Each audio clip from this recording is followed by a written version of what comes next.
All right, good afternoon, everyone. This is Vyom Upadhyaya from SIM South Florida. And today with us, we have a very special guest, Ken Jarvis, who is part of our board of directors at SIM and also a CIO advisor for SIM South Florida. So I'd love to kind of have a conversation with Ken. Ken, introduce yourself to, existing and future SIM members who may not have the opportunity to meet you yet. Good, thanks, and good afternoon to you, Vyom, and anybody that's going to be listening to this recording. Name is Ken Jarvis. You'll tell from the accent that I'm obviously not a native American. I was born in England but grew up in South Africa. Moved to America some 5 years ago. I've been living here ever since. So my schooling and work life was in South Africa, and been in IT since I was 17 years old. At 18, I joined IBM, was at IBM for 10 years. I've been IT for over 45 years now. It's been a long run. Loved every minute of it and still enjoying everything about IT. And you can imagine the differences over those 45 years. That's great. And Ken, I know you've had sort of a very great blend of both corporate experiences that have spanned across private and public sectors. And then more recently, I feel like you're a bit of a serial entrepreneur as well. So tell us a little bit about some of the more recent work you've been involved in. Sure, thanks. Yeah, I was a CIO for over 20 years in big corporates in South Africa. One of them was equivalent to the IRS. I was the CIO for the equivalent of the Revenue Authority in South Africa. Loved it. It was my best 4 years in corporate public life, public sector life. Really did enjoy working for the South African government at that stage. I then started my own company doing a lot of mentoring. And it's still my passion, which we'll get to later on when we talk about SIM and what we're doing in South Florida and the leadership aspects of it. But yeah, I've also been involved in many startup companies, and I've recently launched 2 South African companies in the States, launching South African products into America. They're very talented when it comes to IT. A lot of South Africa, everybody's heard of Elon Musk, but there's a lot of other names in the industry. Founder of Mimecast is a South African. Peter Bauer, South Africa. One of the top Microsoft technicians on Windows NT, South African. So many South Africans are famous in IT, and it's just got a long tradition of IT. So yeah, more recently, bringing the 2 companies to the state shores. One is an IT cost transparency tool, something that is going to be absolutely necessary moving forward if you're a CIO. I'm not here for advertising, so I'm not going to plug the name. And the other one is a data mesh product. Very complicated, very strong product in the marketplace. And we're trying to get some traction in the US now. US is where the market is. It is where the economy, it is where the scales are. So it's where the economy of scale is. Yeah, I think cost transparency is quickly emerging to be a priority for IT leaders in the current macroeconomic environment. So definitely resonates with me as well in the work that I do.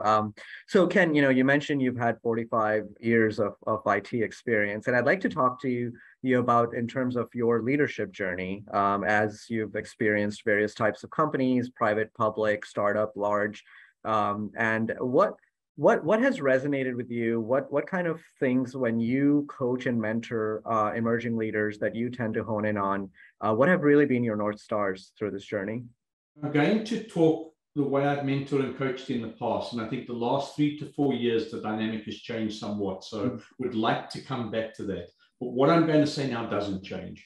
At the end of the day, leadership is about working with the best team.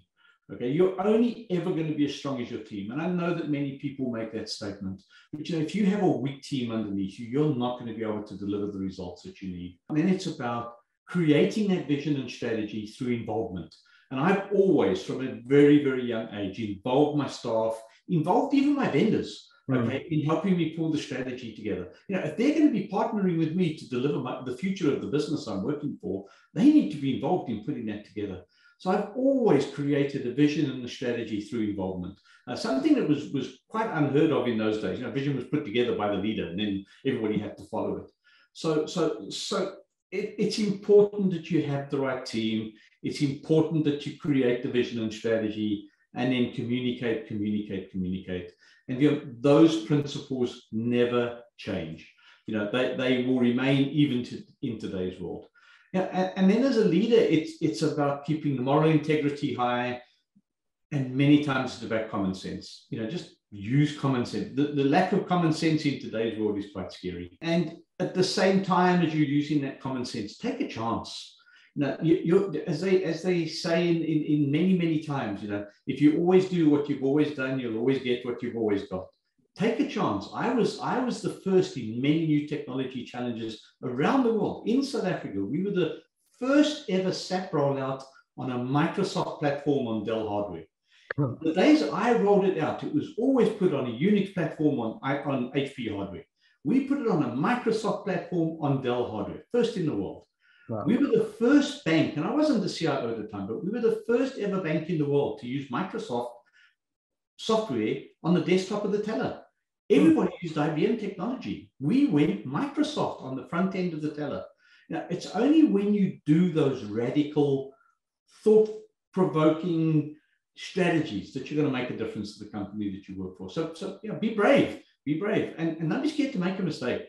I always ask as a leader, don't make the same mistake twice, but I'm quite happy you make one mistake. Just don't make it twice. That causes me a problem. The world is changing, and leadership now has a new dynamic. As a leader in my 20s, 30s, 40s, and 50s, I could focus on the business, I could focus on the strategy.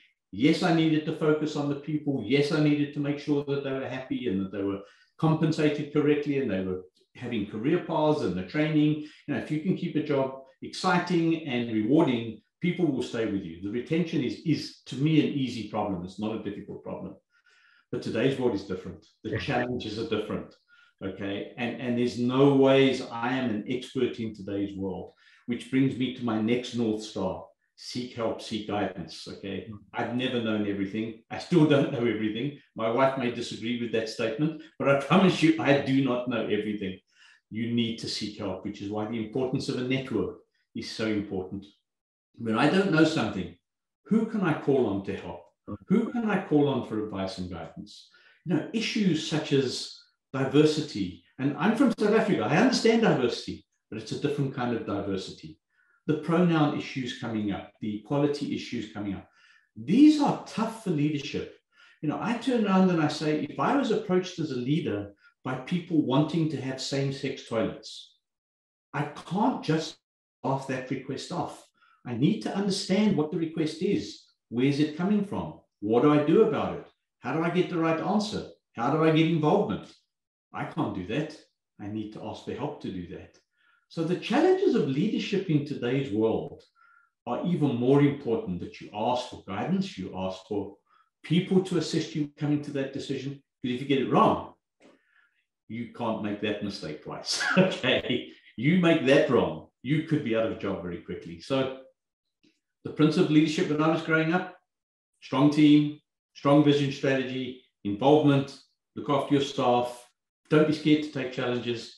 Still there today in an ever-changing world, fast-changing world. Add the challenges of the social environment in today's world. Very complicated being a leader in today's world, very complicated. Yeah, it's a high risk, high reward type environment, right? Because absolutely, from a learning and enrichment standpoint, there's certainly a ton of opportunities. And my God, like the nuggets that you've just sort of talked through, I mean, there's a number of things that resonated with me, and I connected to as part of my leadership journey as well. I really liked your approach of being collaborative in the strategy making process, because that secures buy-in from day one. And even extending that not just to your immediate team, but your virtual team, which are your key strategic partners and vendors. Recently I just did a fiscal year retrospective and a look ahead. And we actually brought in some of our key strategic vendors from around the country that spent the few days with us, participated in team building activities. Heck, we were out on a boat in the ocean and the intercoastal, and just the energy that creates and the amplifying effect that has, to your point, in gaining that buy-in and being, all in on the strategy versus sort of, commandment style being handed down, that strategy from the top. I think it's the multiplier effect is very, very significant. And I think one of the key stakeholders that I forgot is the business itself. Okay, don't forget to be involved with the business. Yeah. As a CIO today, and by CIO I mean CTO, IT manager. Terminology's changed, but the head of IT. As a CIO today, you've got to be spending more time in the business, more time understanding the business, more time adding value to their business, more time getting them involved in your decision making, and just as important, you involved in their decision making, because that's where the value starts to come from. So, yes, involvement, collaboration with all stakeholders, internally, part of your team, inside the business, externally with the external stakeholders as well. Very important. We're not trained for these things. I mean, there is no formal education frameworks or mechanisms that exist, which sort of brings me to the next thing that really stood out and resonated with me. I recently came across this quote of, a good coach is somebody who, not that they know everything, but that they care. Right. And I feel that, part of, and this might be a good segue into kind of the next question of, so in terms of kind of talking about your involvement with SIM. But as we look at SIM South Florida and our core mission to really build a technology leadership hub in South Florida, I would love to get your perspective on how all these kind of North Stars combine towards how you're giving back to SIM and giving back to our local community. And how do you feel about sort of how leaders should engage with SIM and potentially get benefit out of it? Thank you. It's one of the key reasons I joined SIM South Florida and why I'm so excited to be on the board and working with Leslie on the leadership program.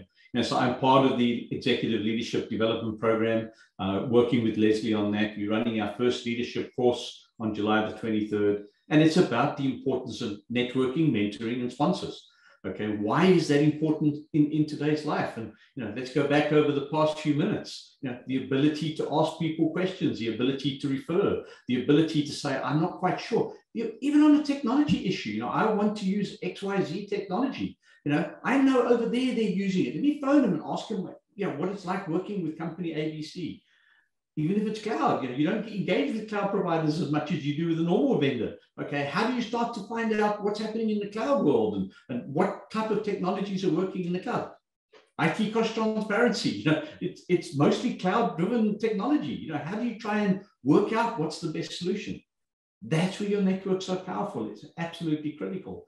And then the coaching role, it's to be that independent, confidant, somebody you can talk to, they're not going to leak any information. They're not going to tell anybody what the conversation was about.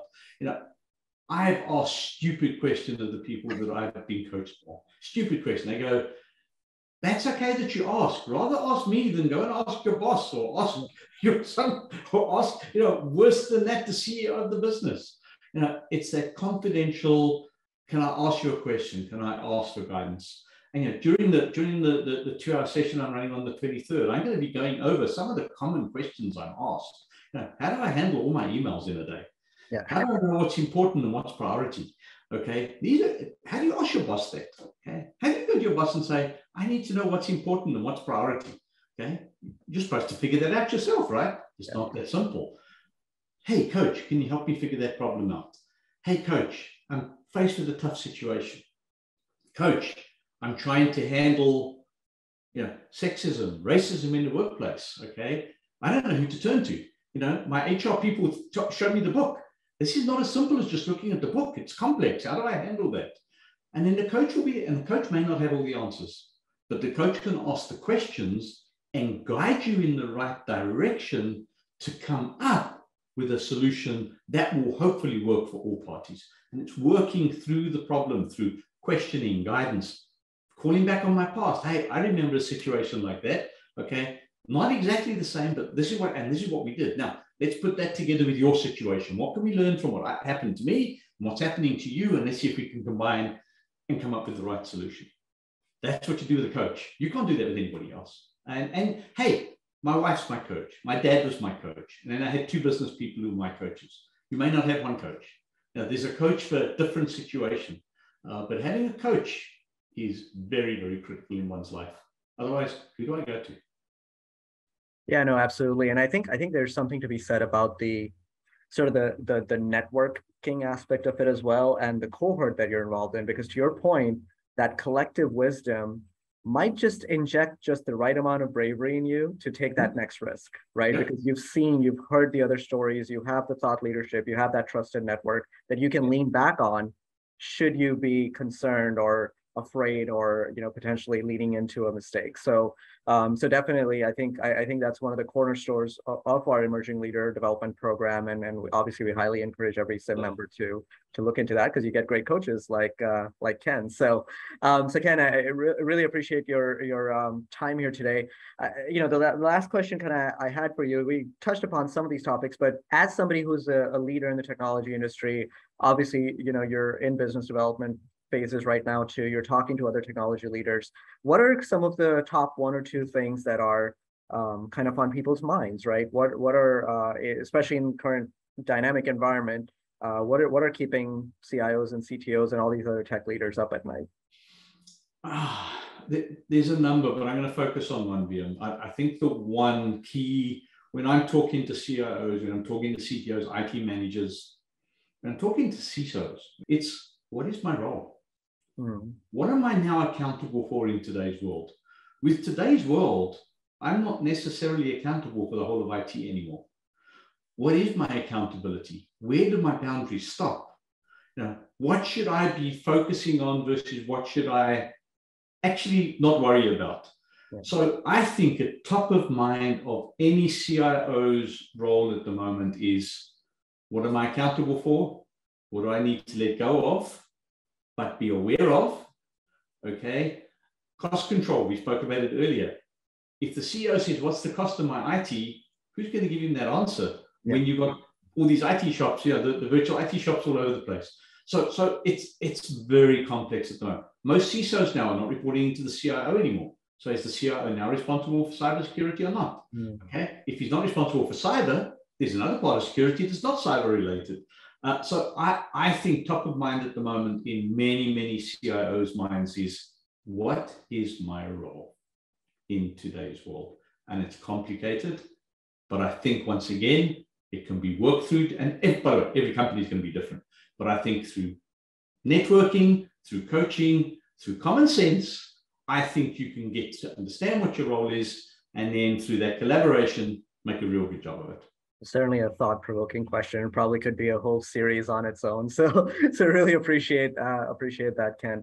Again, I appreciate your time today.